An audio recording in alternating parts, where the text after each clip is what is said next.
Bonjour et merci d'avoir bien voulu me recevoir chez vous pour ce premier numéro de l'introduction que nous coproduisons avec le site dakarpost.com. Sans plus tarder, je vous pose la première question.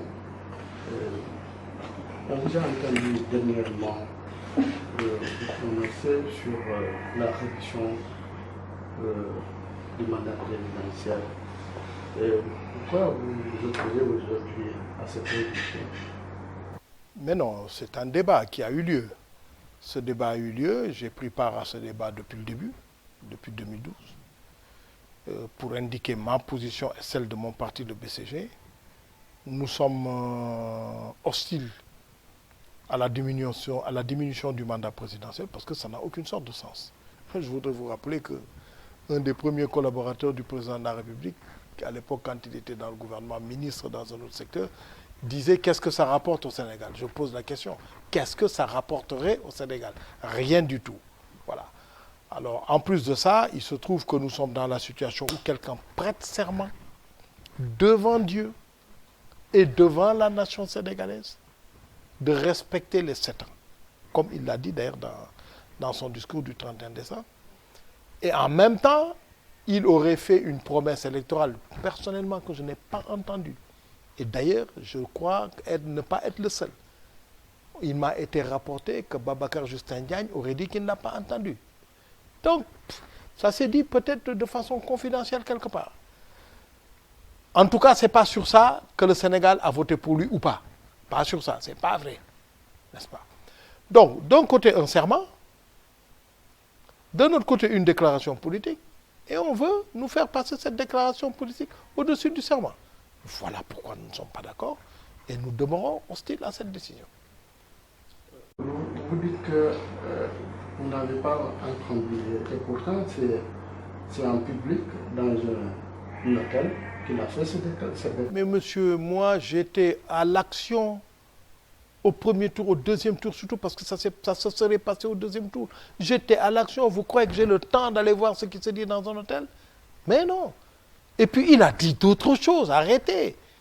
Il a promis d'autres choses, il a déclaré d'autres choses. D'autres choses sont dans son programme. Et pourquoi vous ne criez pas dessus? N'avait-il pas dit qu'il ferait un gouvernement de 25 membres? Est-ce que c'est le cas? Pourquoi vous n'insistez pas là-dessus? Vous avez tous oublié qu'il avait dit, et c'est dans le programme, qu'il allait diminuer le nombre d'ambassades, le nombre d'agences. Pourquoi vous ne revenez pas dessus? Je vous rappelle que le 3 avril 2012, il était déjà chef d'État en fonction. Il a déclaré publiquement, dans sa première adresse à la nation, qu'il allait dissoudre l'Assemblée nationale. Il ne l'a pas fait. Pourquoi vous ne criez pas dessus? Arrêtez de me dire il a promis. Ça n'a aucune sorte de valeur, ça. Maintenant, il a peut-être des motivations personnelles. Bon, nous respectons ses motivations personnelles. Je fais partie de ceux qui pensent que le mandat lui appartient. D'autres pensent que non. Moi, je pense que ça lui appartient. Maintenant, on a le droit de formuler notre point de vue basé sur nos convictions, basé sur la technique du droit et basé sur la réalité politique. Ça n'a aucune sorte de sens. Et je vous rappelle, comme disait quelqu'un, qu'est-ce que ça rapporte au Sénégal? Rien du tout. Voilà. Est-ce que demain, M. Jean-Paul Diaz va battre campagne si il venait à organiser un référendum? Attendons que le référendum soit décidé. À ce moment-là, revenez, je vous répondrai. Monsieur le ministre, chez nos confrères, pour rester toujours sur ce lancé du référendum, chez nos confrères du journal L'Express, le chef de l'État a annoncé qu'il y aura un référendum en 2016 et un scrutin présidentiel en début 2017. Alors, quelle est votre lecture? Mais non, je trouve que ça veut dire que le débat est clos. Quelque part, le débat est clos. Je pense que l'élégance aurait été d'attendre que le Conseil constitutionnel indique son avis, d'abord. Je crois que c'est ça qui aurait été plus élégant, n'est-ce pas? Que le président du Conseil de l'Assemblée nationale indique son avis. Je saisis d'ailleurs l'occasion pour dire que puisqu'on est en train de parler de transparence, etc., et de démocratie, ces avis-là devraient être rendus publics. Ce n'est pas obligé, mais on devrait les rendre publics pour qu'on sache ce que le président de l'Assemblée nationale a adopté comme position, que l'on sache quelle position a adopté le Conseil constitutionnel. On devrait les rendre publics. Mais à partir du moment où, de manière péremptoire, le président de la République fait ces déclarations-là, ça veut dire que le débat, pour le moment, il est clos. Il reprendra après la publication des avis des uns et des autres. Oui, toujours lors de cette interview accordée à l'Express, il a annoncé qu'il entend donner aux députés une nouvelle vocation, à savoir en plus de légiférer et de contre l'action gouvernementale, ils évalueront les politiques publiques. Quel est votre avis? Vous savez, j'ai été député. C'est difficile d'être député. Les députés ont des pouvoirs que leur donne la loi, mais c'est bridé par le système politique, pas de Macky Sall, mais de toute l'organisation étatique sénégalaise. J'attends de voir, je suis sceptique, je ne crois pas que ça changera quoi que ce soit. Des députés qui ne peuvent même pas faire évoluer des propositions de loi, on critique les députés qu'ils ne font pas des lois. Mais sait-on quel est le processus? Le processus est bloqué, soit par le président de l'Assemblée nationale, soit par le président de la République. Pas forcément Macky Sall, mais même depuis toujours. Moi, j'ai vécu ça. J'avais fait à l'époque une proposition de loi sur le Conseil constitutionnel d'ailleurs, c'est-à-dire son organisation, etc., etc.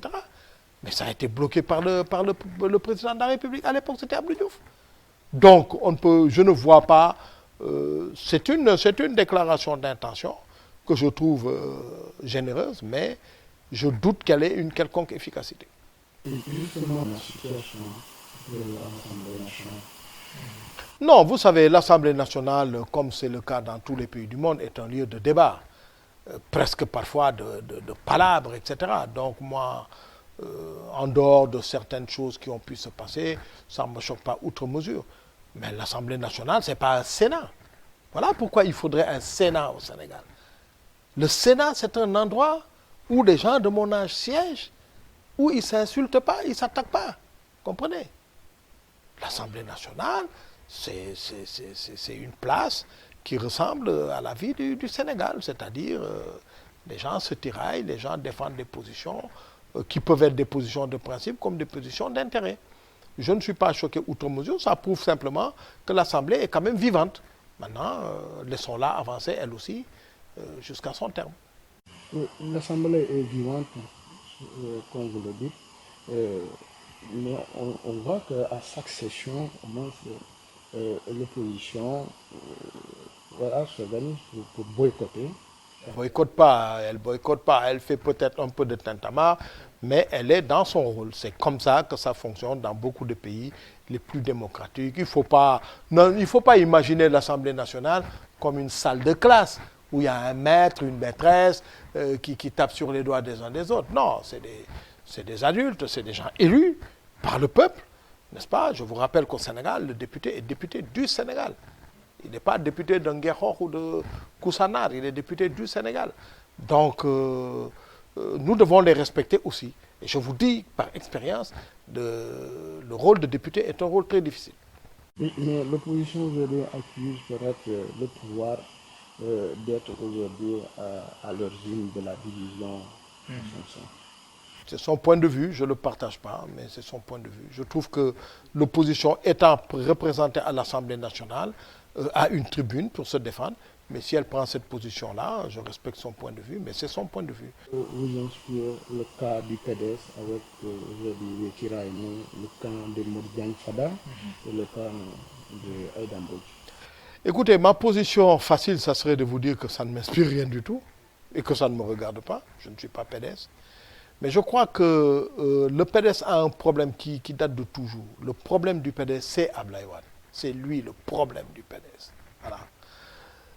Donc, tant qu'il sera dans cette position de leader, qui ne voudra pas décrocher, ça sera toujours difficile pour le PDS. C'est le problème du PDS, c'est Abdoulaye Wade. Abdoulaye Wade est le problème. Voilà. Je pense qu'il devrait être raisonnable et se retirer, organiser un congrès ou organiser des renouvellements, ce que le PDS n'a pratiquement jamais réussi à faire. Mais enfin, réussir, organiser un renouvellement et que d'autres leaders émergent. Il y a des jeunes que moi je respecte, même des moins jeunes que je respecte aussi, et qui peuvent avoir un leadership respectable, considérable. Donc il faut qu'Abdoulaye Wade décroche. Voilà. Le reste, ça n'a pas d'importance. C'est des choses internes à un parti. Bon, ça existe un peu partout. Selon vous, quel est le profil idéal pour succéder à Wade? Ah non, il n'y a pas de profil idéal. Vous savez, les gens se forgent avec le temps. Je pense que le prochain leader du PDS ne peut pas être comme Wade, parce que Wade est le fondateur du parti. Le fondateur du parti, il l'a porté à bout de bras, c'est lui qui l'a financé, il a payé le prix, il a séjourné en prison, il s'est battu, il mérite d'avoir eu ce qu'il a eu, mais je ne pense pas que le prochain leader du PDS aura ce parcours-là et aura cette aura-là. Peut-être qu'il serait bon aussi que au PDS, les gens décident d'une durée de fonction. Par exemple, quelqu'un est à la tête du parti pendant 2 congrès, etc., et après qu'il s'en aille. Je ne sais pas. Alors, venons à l'affaire Lamine Diack, qui n'en finit pas de faire des vagues. Qu'elles seront définitivement dévoilées pour aboutir à l'implosion de notre cohésion sociale, si ce n'est déjà fait. Alors, moi, ma préoccupation, c'est le mutisme assourdissant de quelques personnalités notables, citées notamment dans cette affaire. Ben, je ne sais pas. Moi, j'aurais bien aimé être cité pour prendre position. Non, je voudrais dire que ce qu'on appelle l'affaire Lamine Diack, il n'y a pas d'affaire Lamine Diack. Lamine Diack est un homme honorable. On ne peut pas à 82 ans être indexé, attaqué, insulté, maltraité comme il l'est. C'est absolument inacceptable, n'est-ce pas? Et je voudrais profiter de l'occasion de votre question pour lui manifester tout mon respect, pour lui manifester mon soutien et souhaiter que cette année 2016, qui n'est pas, en tout cas le mois de janvier n'est pas encore fini, lui apporte la sérénité, la paix du cœur et de l'esprit, une bonne santé et qu'il puisse s'en sortir. Tout ce qui se passe en direction de Lamine Diack est injuste. De la part de tous, du milieu international, je ne parle pas du milieu sénégalais. Le milieu sénégalais est minable, lamentable, pitoyable.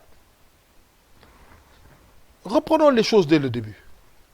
Un journal publie des extraits d'un procès verbal en instruction. Mais c'est illégal. Vous le savez. Publier les éléments d'un procès verbal qui est en instruction, c'est illégal. Donc, la position à partir de laquelle les uns et les autres sont prononcés est une base illégale. Donc, si nous sommes d'accord là-dessus, c'est que nous sommes en train de dire tout et n'importe quoi à partir d'une base illégale. On l'insulte, on l'indexe, on l'incrimine. Surtout toute une bande d'énergumènes qui ne le connaissent même pas, qui ne lui ont jamais serré la main, qui ne lui ont jamais adressé la parole parce qu'ils sont trop petits et qui se mettent à travers des ONG bidons à dire qu'ils portent plainte à gauche et à droite. Ils n'ont pas intérêt pour agir. Ils seront déboutés. L'OFNAC du Sénégal n'est pas compétente pour connaître de cette affaire. Parce que dans cette affaire, il n'y a pas l'argent du Sénégal. L'OFNAC connaît des problèmes relatifs à l'argent du Sénégal. Il n'y a pas l'argent du Sénégal. Comprenez? On est en train de dire que oui, il a soutenu l'opposition en 2009. Mais c'était une œuvre de salubrité publique. S'il n'avait pas aidé les uns et les autres à faire en sorte que celui qui était programmé pour être le maire de Dakar, qui n'était pas le titulaire de l'époque, s'il n'avait pas aidé les uns et les autres à combattre cette affaire, par ses moyens, mais cette personne aurait été maire de Dakar, donc président du Sénat, automatiquement, à l'époque. Mais c'est Karim. Arrêtez de qui est cette personne. Karim. Comprenez? Et c'est moi qui, à l'époque, était candidat pour la mairie de Dakar. C'est moi qui ai révélé le complot. Et c'est comme ça que le peuple sénégalais a été éclairé. Voilà. il y avait une dévolution monarchique du pouvoir. Pourquoi vous n'en parlez pas? Il a aidé à combattre ça. En 2012, tout le monde voulait que Wade dégage à cause de la malgouvernance, des tripatouillages de la Constitution. Vous vous souvenez du 23 juin? Du tripatouillage du foncier, etc., etc., des scandales aussi, FESPAN, etc., tous les scandales. Donc il fallait se débarrasser de cet individu-là. Et Lamine Diack, en aidant peut-être, a contribué à une œuvre de salubrité publique. C'est ça. Se débarrasser de Wade à l'époque, c'est ce qu'ont fait 65% d'électeurs sénégalais. Ils ont participé à une œuvre de salubrité publique. Donc on n'a rien à lui dire. Voilà. Et Lamine Diack, je voudrais terminer peut-être par là, pour le moment. C'est quelqu'un qui, depuis plus de 15 ans, est payé plus de 15-20 millions de francs CFA par mois à Monaco. Vous croyez qu'il ne peut pas donner des billets d'avion à des gosses de Y'en a marre? Vous imaginez qu'il ne peut pas donner en 2 fois 9 500 000 aux assises? Mais ces gens sont responsables de rien du tout. Comme d'autres, sont responsables de rien du tout. Moi, j'ai eu l'honneur d'être invité par Lamine Diack à Monaco. J'ai vu un homme qui avait un statut de chef d'État. Donc, au-delà des histoires de salaire, un statut de chef d'État. Il avait un traitement de chef d'État. Ça, on ne me l'a pas raconté, je l'ai vécu. Quelqu'un qui gagne ces revenus-là, mais il aurait suffi qu'il rentre dans n'importe quelle banque, n'est-ce pas, de Monaco, pour emprunter 1 milliard de francs CFA, on le lui donnerait. C'est un détail. Et je termine enfin par une chose. C'est de dire que personnellement, je doute de la compétence de la justice française dans cette affaire. Ça aurait été la justice monégasque, j'aurais dit oui, parce qu'il y a une justice à Monaco. Elle aurait pu être saisie. Ça aurait été la justice russe, j'aurais dit oui. Maintenant, il y a des Turcs qui sortent, tout le monde sort de partout. Hein, il y a même des Kenyans maintenant qu'on essaie de salir là-dedans. Hein. Mais la justice française, je ne vois pas en quoi elle est compétente. Je ne comprends pas. À la rigueur, on aurait pu dire la justice sénégalaise parce que la média est sénégalais. Mais si elle n'est pas saisie par ces gens de soi-disant commission de lutte antidopage, etc., si elle n'est pas saisie, elle ne peut pas se prononcer. Je voudrais donc soutenir Lamine Diack et me désoler du fait de voir qu'au Sénégal, la presse lui est tombée dessus. Des tas d'énergumènes lui sont tombés dessus. Je n'ai pas tellement senti le soutien du pouvoir. Alors que Platini, qui lui a bien volé l'argent, Platini, ce qu'il a fait, c'est de la corruption. Parce que c'est une somme supérieure à celle incriminée à Lamine Diack. Platini a été défendu par les médias français, défendu par le gouvernement français, à commencer par le Premier ministre français, défendu par l'opinion publique française. Et personne ne l'a mis en examen. Monsieur le ministre, les faits reprochés à M. Lamine Diack sont extrêmement graves. Par qui? Par qui? Attendez, par qui? Attendez, par qui? Par la justice. Quelle justice? La justice française. Mais la justice française, je viens de vous dire que pour moi, elle n'est pas compétente. Pourquoi vous n'allez pas chercher la justice yougoslave? Voilà. De Slovénie ou de je ne sais où. Mais là, à vous entendre, on a l'impression que vous... Je conteste la saisine de la justice française. Je conteste. Jusqu'à plus ample informé. Maintenant, on peut vous dire oui, la justice française s'est déclarée, comme la justice belge d'ailleurs, à compétence universelle, c'est de la prétention. Voilà. De la prétention. À vous comprendre, donc en 2012, tous les moyens étaient normalement bons pour faire partir Abdoulaye Wade. Abdoulaye Wade a utilisé les moyens financiers de l'État du Sénégal. Vous n'en parlez pas? Vous n'en parlez pas? Si tous les moyens étaient bons, on lui aurait fait un coup d'État. On ne lui a pas fait un coup d'État. On l'a battu, on l'a dégagé. Et il est resté dégagé. C'est ça la vérité. Mais vous imaginez-vous un instant là où nous sommes, qu'Abdoulaye Wade soit encore le président de la République? Mais où est-ce qu'on est là? Est-ce que vous êtes en train d'imaginer ça? C'était normal. 65% des Sénégalais, n'est-ce pas, se sont débarrassés de lui. Ils ont fait preuve d'action, d'une action d'utilité. Mais, monsieur le ministre, pour rester sur cette question, on a parlé de corruption passive, c'est très grave, qui met en cause, certes, notre compatriote Lamine Diack, mais c'est grave, monsieur le ministre. Mais comment il s'appelle? Dans le cas de Platini, c'est de la corruption active.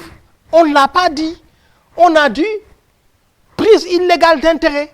Mais vous voyez le truc? Prise illégale d'intérêt. Moi, je connais Lamine Diack. Vous ne le connaissez pas. Vous êtes trop jeune pour le connaître. Et tous ceux qui l'insultent sont trop jeunes pour le connaître. Quand Lamine Diack était ministre, moi, j'étais un simple secrétaire d'ambassade. Je ne parle pas de vous, vous étiez à l'école primaire. Et tous ceux qui l'insultent. Vous croyez que Lamine Diack a le temps de descendre à ce niveau-là? Vous croyez vraiment?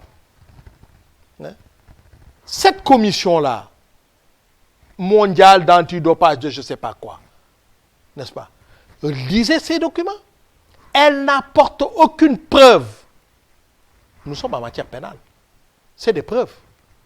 Elle dit, il y a des raisons suffisantes pour penser que, etc. C'est tout. C'est tout. Il n'y a aucune preuve là-dedans. Et je vous dis que Lamine Diack avait assez de moyens financiers pour aider les uns et les autres. On nous parle de milliards, personne n'a dit où sont passés ces milliards-là. Où est passé ce milliard-là? En dispatching. C'est des affirmations gratuites. Voilà. Vous ne pensez pas que dans l'état actuel des choses, il est tout à fait pertinent de se demander pourquoi notre président bien adoré, pour reprendre l'autre, qui a été cité par une liste de nos confrères de presse afrique, s'est mis encore dans ce silence total par rapport à cette affaire. Allez lui poser la question. J'ai entendu qu'il était la tête de proue de l'opposition à l'époque. Non, non, ça c'est pas vrai. Il n'était pas la tête de proue de l'opposition, ça c'est pas vrai. Mais pour le reste, allez lui poser la question. Il n'était pas la tête de proue de l'opposition.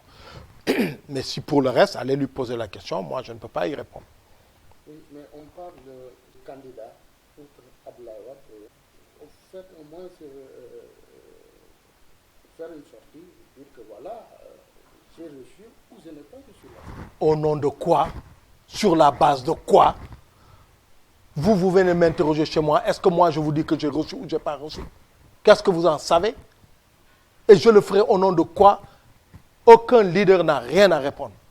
Le cadre des assises. Mais en quoi vous pensez que ces gens des assises sont responsables de quoi que ce soit? Vous croyez que quand des hommes d'affaires font du détournement dans leurs entreprises, ou quand ils font de l'abus de biens sociaux dans leurs entreprises, qui vont donner à des chefs religieux musulmans ou chrétiens, vous croyez que ces gens-là, ces chefs religieux sont responsables? Ils sont responsables de rien du tout. On n'est pas à la confession. On n'a rien à déclarer. Voilà. Moi, je conteste toute cette cabale, toute cette attaque, n'est-ce pas? Et ce qui me fait craindre une chose, c'est que j'ai observé que chaque fois qu'un Africain quitte sa position internationale, on essaie de le salir. C'est comme ça qu'on a fait pour Amadou Mokhtar Mbow. C'est comme ça qu'on a fait pour, comment il s'appelle, le Ghanéen, là, Annan.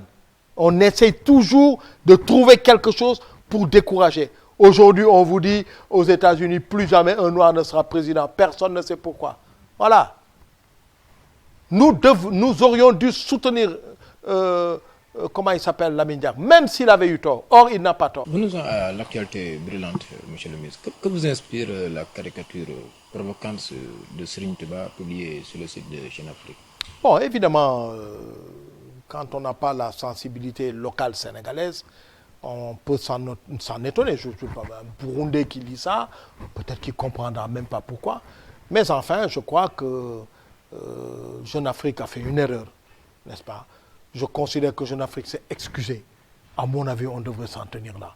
Parce que de toute façon, je ne vois pas pourquoi on devrait... C'est comme si on n'avait pas de problème au Sénégal. Je crois que c'est une erreur que moi, je n'aurais pas faite, que vous n'auriez pas faite. Parce que nous sommes des Sénégalais, nous connaissons la culture du Sénégal. Peut-être même qu'un Malien ou un Mauritanien ne l'aurait pas n'aurait pas pu faire ça, mais quelqu'un qui n'a pas cette sensibilité-là, bon, je vous dis, si aujourd'hui un gars au Swaziland voit ça, lui, ça n'étonnerait pas. Bon, c'est de l'humour de mauvais goût et c'est une erreur, voilà. Monsieur le ministre, l'actualité c'est également l'affaire Karim Wade. Hier, le groupe de travail des Nations Unies a confirmé son avis qu'il avait donné auparavant sur cette affaire. En tant qu'un proche aujourd'hui du pouvoir, est-ce que le temps n'est pas venu pour vous aujourd'hui de le mettre en liberté? Mais il faut poser ça à ceux qui décident. Moi, je ne suis pas aux affaires. Il faut poser cette question au ministre garde des Sceaux, au ministre de la Justice, au président de la République, au Premier ministre, aux autres. Moi, je ne peux pas vous répondre là-dessus. Ce que je sais, c'est qu'une fois de plus, voilà, c'est exactement comme dans l'affaire Lamine Diack. Une commission complètement sans impact dans un pays fait des déclarations, n'est-ce pas, péremptoires comme ça, et puis vous dites, ah oui, la commission antidopage, dirigée par des gens qui ont toujours été contre Lamine Diack, d'ailleurs, entre parenthèses, qui ont été candidats contre Lamine Diack, qui ont été écartés, n'est-ce pas? C'est la même chose. Donc c'est ce groupe-là, quel que vous voulez que ce groupe-là ait comme pouvoir par rapport à une décision d'une justice sénégalaise, de la justice sénégalaise. Voilà.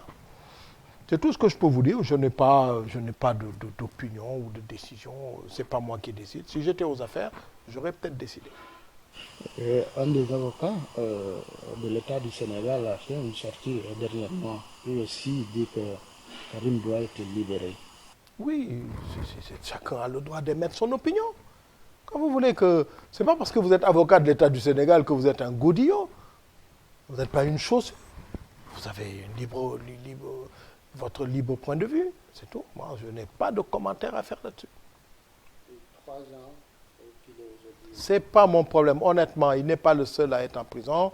Quand lui et son père, ils étaient au pouvoir, ils mettaient les gens en prison night and day. Vous n'étiez pas là en train de dire ceci ou cela. Comprenez? Voilà. C'est chacun son tour chez le coiffeur. Voilà. Monsieur le ministre, nous ne prenons pas la défense de Karim, mais ne pensez-vous pas que son cas est assimilable à une chasse aux sorcières? Moi, je ne pense rien du tout. Je viens de vous dire, je ne suis pas aux affaires. Voilà. J'ai toujours dit et je répète, je ne souhaite le malheur à personne. D'abord, en tant que chrétien, je ne le souhaite à personne.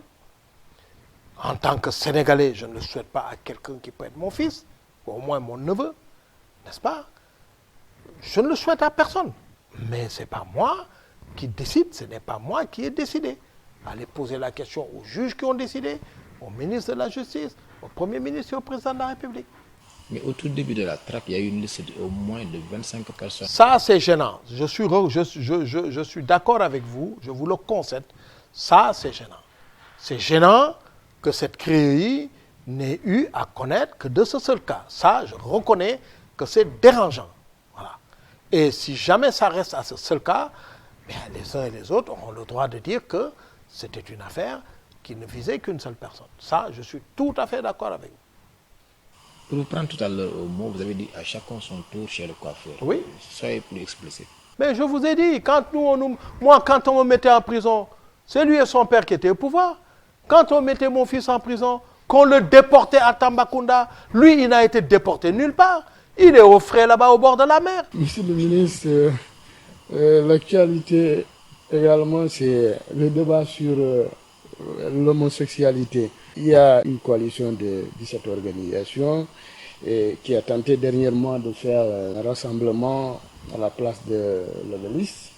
Et aujourd'hui, ils disent que le ministre de la Justice doit démissionner parce qu'il soutient les homosexuels.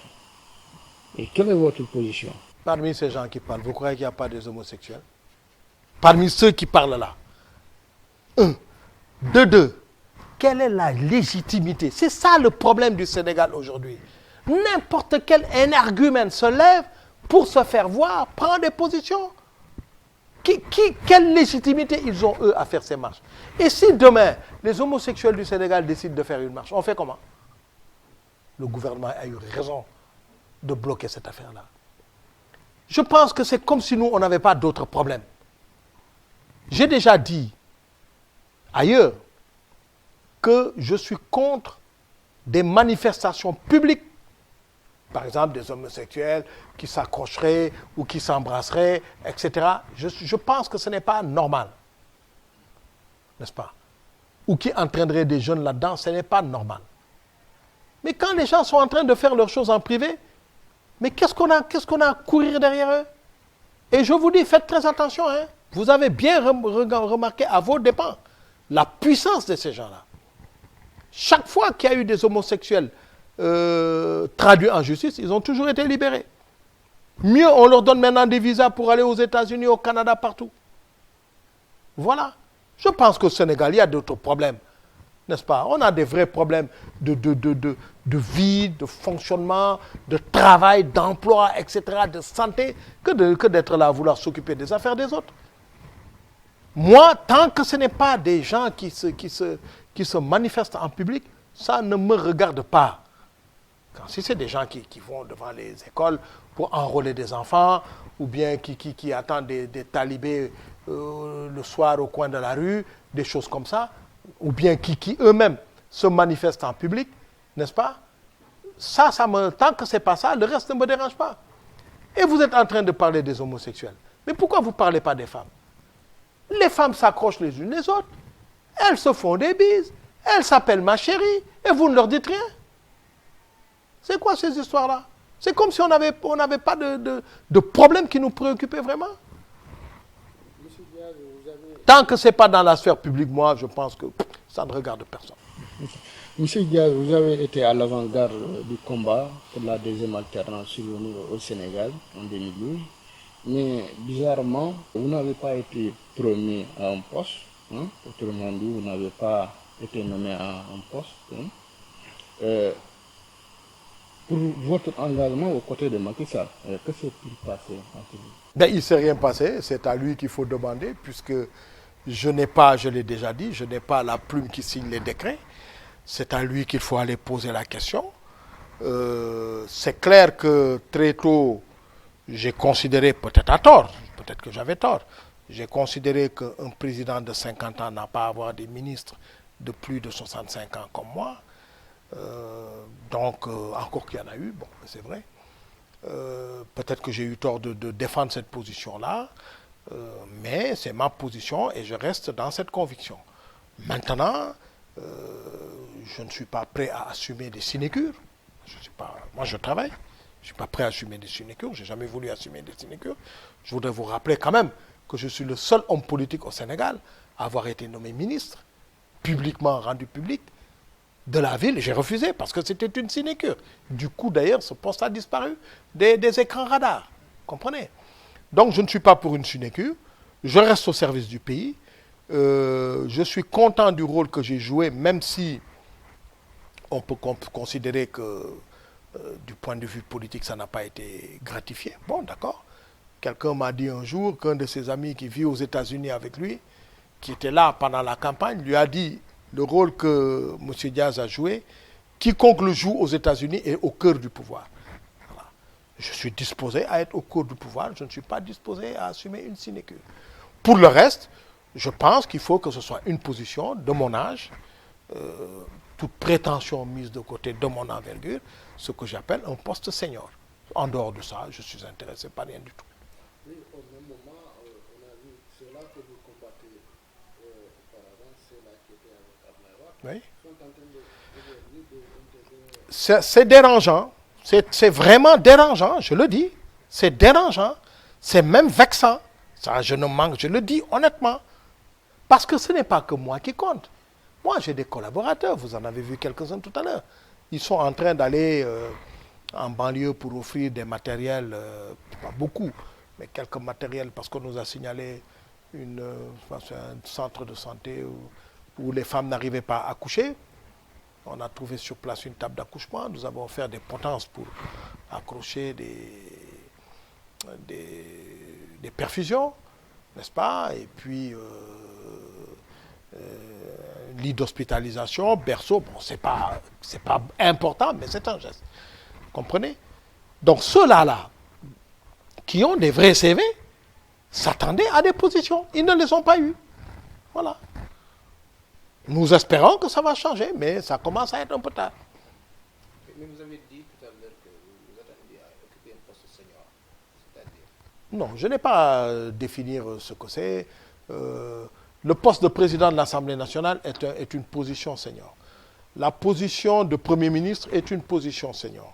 La position de, je prends comme ça en vrac, hein, la position de secrétaire général de la présidence de la République est une position senior.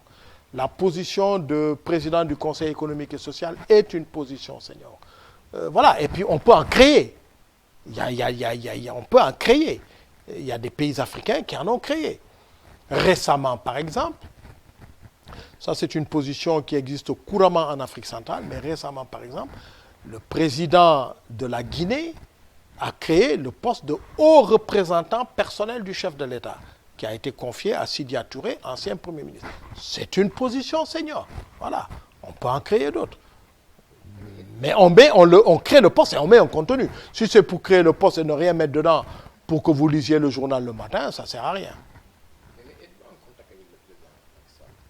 Je crois pouvoir dire que je suis en contact avec lui. Non, ça je n'ai pas à vous le dire. Je suis en contact avec lui. On n'est pas, comme on dit en Wolof, rérouñu. Voilà, on n'est pas d'accord sur tout, mais on n'est pas en opposition.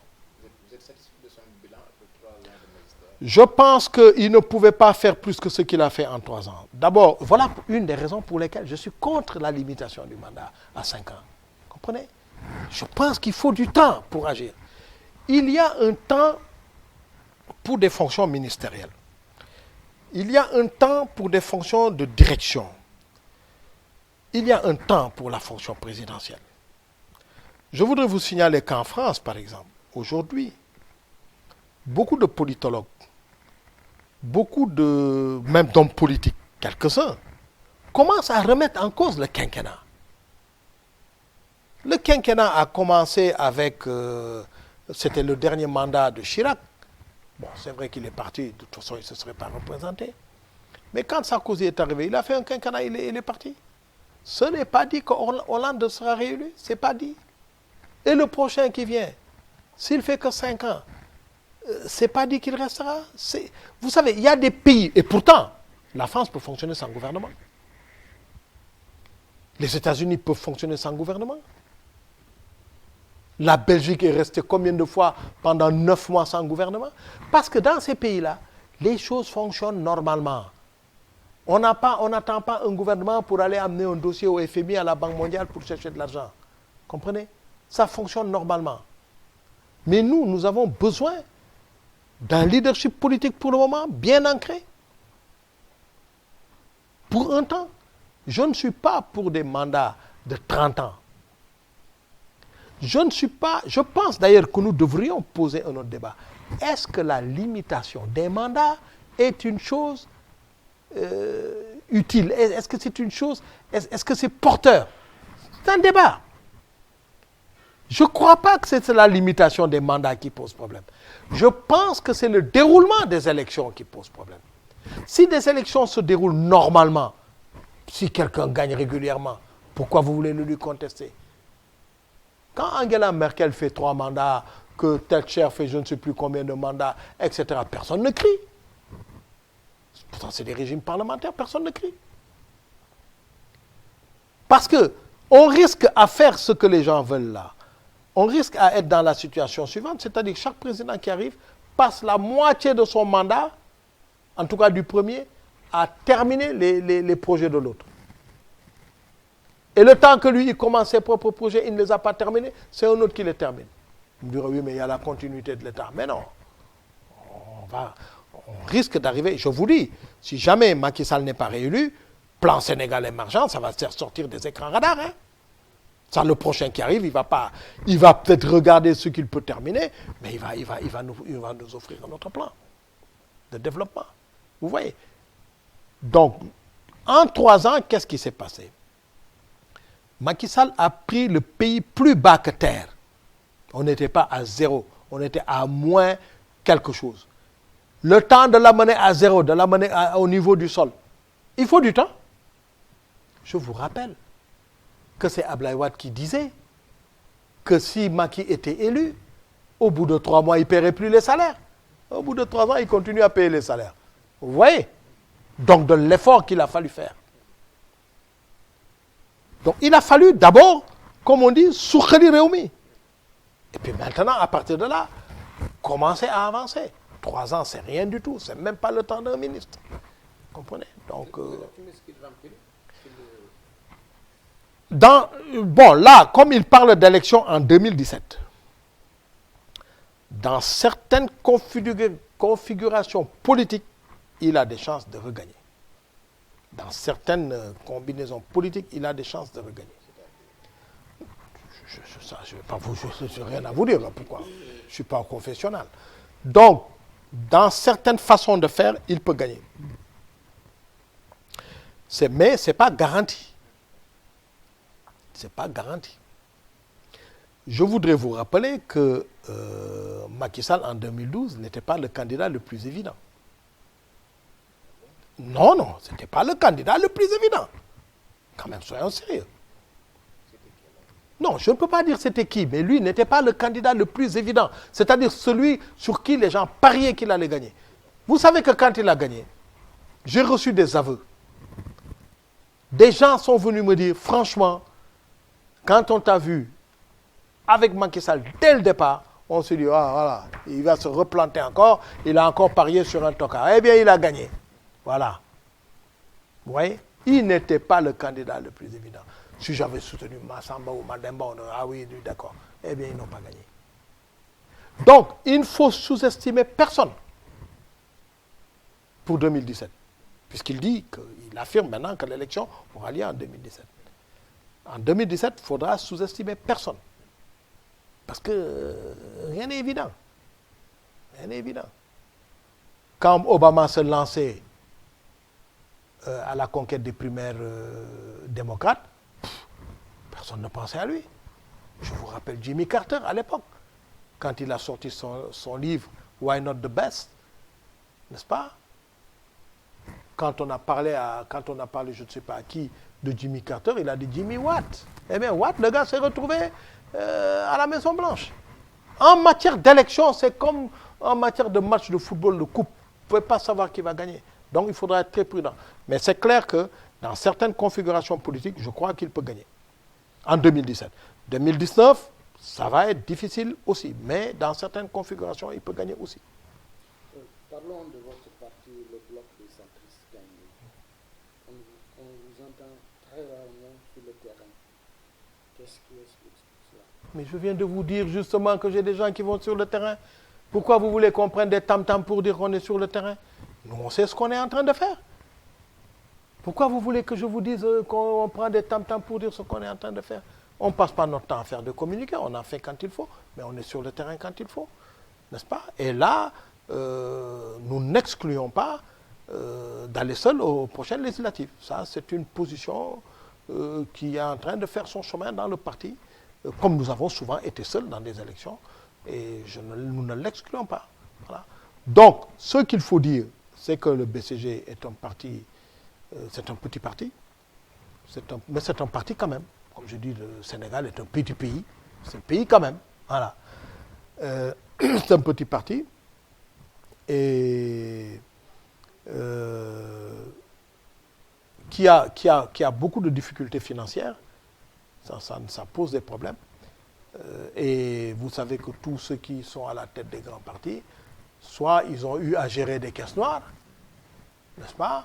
Soit ils ont occupé des fonctions politiques de premier plan qui leur ont permis d'avoir des moyens. Sinon, c'est très difficile. La vie politique est extrêmement difficile, elle est extrêmement chère. Mais enfin, nous jouons notre rôle et nous n'excluons pas, nous sommes en train de vraiment de travailler pour voir. Nous pensons que bon, d'autres choses peuvent se produire entre-temps, mais nous pensons que nous serons seuls aux élections législatives. Nous l'avons fait dans d'autres élections, c'est pas un scoop ça. Et la présidentielle? La présidentielle, je ne pense pas que je me présenterai. Maintenant, s'il y a quelqu'un dans le parti qui est candidat, pourquoi pas? Moi, je ne me présenterai pas parce que je respecte le Sénégal. Je respecte les Sénégalais, mais je me respecte moi-même. J'ai déjà dit à mes compagnons tant que vous ne me prouverez pas qu'on peut sortir 100 à 200 000 voix dans une élection, je ne me présenterai pas. Je ne me présente pas pour faire 0, et quelques. Je refuse de me présenter pour faire 2%. Je refuse. Voilà. Moi, je ne fais pas partie de ceux qui font de la fonction présidentielle une obsession. Pour moi, ce n'est pas une obsession. Voilà. J'ai fait ma part, j'ai apporté ma contribution. Je suis prêt à continuer quelque temps, mais je peux vous dire que je suis pressé de décrocher. Une dernière question peut-être pour terminer cette interview. Monsieur Diaz, tout le monde sait que vous êtes très très proche de votre fils. C'est mon ami et mon associé. Voilà. Il ne se passe pas pratiquement un mois qu'il ne soit cité, qu'il y ait peut-être un contentieux avec quelqu'un. Vous, en tant qu'un de ses conseillers associés, qu'est-ce que cela vous fait comme... Ça ne me fait rien, il a raison. Je vais vous donner 2 ou 3 exemples. C'est parce que le drame de ce pays, c'est qu'on n'aime pas les chefs, on n'aime pas les gens qui commandent. Je vous donne 2 ou 3 exemples. Alors, ce sont des gens qui ont créé des sociétés en mettant des personnes écran, n'est-ce pas? Et qui n'avaient pas d'autorisation. Parce que les autorisations avec l'acte 3 devaient être délivrées par les communes. Ce ne sont plus des communes d'arrondissement, ce sont des communes. Ils n'avaient plus d'autorisation. Il les a invités à venir régulariser leur situation. Il a patienté, il a fait des réunions, il a tout fait. Ils n'ont pas voulu obtempérer. La loi qui s'applique, je peux me tromper de date, mais je crois que c'est une loi de 64 ou de 66. Cette loi dit que si le maire donne une mise en demeure sur 48 heures et que les gens n'obtempèrent pas, il a le droit de détruire il y a une expression, je ne me souviens plus laquelle, de détruire ces panneaux-là. N'est-ce pas? Il les a attendus 3 mois. Quand ils n'ont pas obtempéré, n'est-ce pas? Il a mis sa décision, qui n'est pas sa décision, qui est la décision du conseil municipal. Le maire doit exécuter des décisions du conseil municipal approuvées par l'autorité administrative. Il a mis ça en œuvre. Eh bien, ces gens-là qui ont crié gauche-droite, ils avaient créé des sociétés A, B, C. Maintenant, ils ont créé des sociétés D, E, F. Et ils sont tous allés payer les droits d'entrée et les taxes. Et ils ont tous accepté eux-mêmes de doubler les taxes. Voilà la vérité. Et aujourd'hui, la commune de Mermoz-Sacré-Cœur fait partie des rares communes qui n'ont pas d'arriéré de salaire. Ça, on ne le dit pas. Et c'est ça la vérité. Je ne sais pas si vous comprenez ce que je vous dis. Des gens ont créé des sociétés ABC, ont refusé de payer des taxes, ont refusé de se soumettre. Il leur a dit, vous ne serez plus là. Ils ont créé des sociétés EFG. Et ils sont tous allés payer au trésor. Voilà la vérité. Et il y en a d'autres, notamment des structures internationales, qui sont prêtes à venir investir en publicité dans sa commune. Foulaye Dia Dahar, c'est ça. Vous prenez le cas de la boulangerie jaune. Lors de son premier mandat, il s'est battu. C'est un terrain de, je ne sais même pas combien de 1000 mètres carrés. Il s'est battu. Et il a obtenu un titre foncier au nom de la mairie, de la commune, sur ce terrain-là. Il a fait 1 million de réunions avec les riverains. Je vous signale qu'il n'a pas mis de marché là-bas, il aurait pu. Il n'a pas mis de cantine là-bas. Il n'a pas mis de tangana là-bas. C'était un endroit où il y avait c'était un dépotoir où il y avait des gens, les gens avaient des charrettes, ils venaient mettre des chevaux là-bas, etc. C'était dégoûtant. Et combien de fois il a procédé au nettoyage de ce terrain-là? Maintenant, il a des partenaires, dans le cadre du partenariat public-privé, qui sont prêts à investir. Il y a 2 pelés, 3 tondus dans le quartier qui disent non. Eh bien, il va le faire. C'est ça l'autorité. Attendez, il va le faire. Il ne pollue rien du tout. Ce terrain ne leur appartient pas. Ce terrain appartient à la commune. Il n'appartient pas à un quartier. Je termine pour le cas des mécaniciens. Dans le cas des mécaniciens, le jour où il s'est rendu là-bas, mais il est venu leur parler. Il est venu leur parler. De quoi s'agit-il? C'est un monsieur sénégalais, M. Khan, un de nos compatriotes, qui est propriétaire du terrain, titre foncier. Ce monsieur trouve un investisseur qui lui dit, monsieur, je vous paye 1,9 milliard pour le terrain. L'argent est chez le notaire, à l'heure où je vous parle. L'argent est chez le notaire. Et cet investisseur, qui ne construira pas en hauteur, mais uniquement comme ça, en rez-de-chaussée, dit, moi, si le 31 janvier ce n'est pas fait, je retire mon chèque. Et vous avez des gens qui ne sont propriétaires de rien du tout, qui sont sur ce terrain. Il s'est battu, lui, en relation avec le propriétaire, pour qu'ils soient, eux, dédommagés, alors qu'ils n'ont aucun dommage, ils n'ont aucun droit, de 60 millions. Apparemment, d'ailleurs, au moment où nous parlons, la liste des bénéficiaires est établie, semble-t-il, par le préfet ou le sous-préfet. On leur a dit, le propriétaire leur a indiqué des terrains, dont un, je crois, qu'ils pourraient, eux, ces mécaniciens, en association, acheter, en titre foncier. En fait, ils avaient créé une association. Cette association a un bureau. Ce bureau a négocié avec le propriétaire, avec la mairie, mais au cours de plusieurs réunions. Ils se sont entendus sur ces 60 millions-là. Et ce jour-là, il est venu sur le site où il avait rendez-vous avec les membres du bureau pour parler aux mécaniciens. S'il se trouve, et c'est ce que je crois, les membres du bureau ont pensé que c'est de l'argent liquide qu'on allait leur donner et ils allaient disparaître dans la nature. Eh bien non. Il est décidé que cet argent-là sera géré par une commission présidée par le sous-préfet, avec des représentants de la mairie, d'autres structures, je ne sais plus. C'est le sous-préfet qui dispatchera cet argent. D'ailleurs, c'est lui-même que je crois qui a fait le listing. Il vient pour leur parler, on l'insulte, on lui jette des cailloux, on casse une voiture de la mairie. N'est-ce pas? On ment à son encontre en disant qu'il avait un pistolet. Il n'y avait pas de pistolet, donc il n'y a pas eu de coup de feu. Ce n'est pas vrai. Pour se défendre, il avait un taser, comme il y en a partout. Les femmes se promènent avec des tasers. Voilà. Alors, vous voulez laisser des gens comme ça dans un bidon, dans une position de bidonville, là où il y a des investissements qui sont prévus, qui créeront des emplois, qui permettront à la mairie d'avoir des recettes. Le combat qu'il a mené contre certaines sociétés qui ont des sièges sociaux ici font qu'aujourd'hui, son budget va exploser, le budget qui vient d'être voté, par rapport à ce qu'il avait. Tellement il a fait rentrer de l'argent au trésor.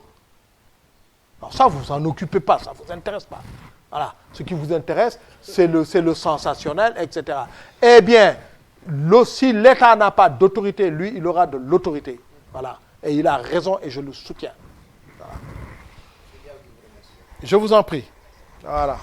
Leral.net, s'informer en temps réel. Site d'information exclusive numéro 1, www.leral.net. Un nouveau look de Leral.net, une valeur sûre du journalisme en ligne. 12 journalistes, des reporters sur le terrain, dont des anciens éléments, des renseignements généraux pour les investigations, des enquêtes fouillées, des reportages choc et une rubrique People riche en infos, sans oublier la Web TV. Leral.net, s'informer en temps réel.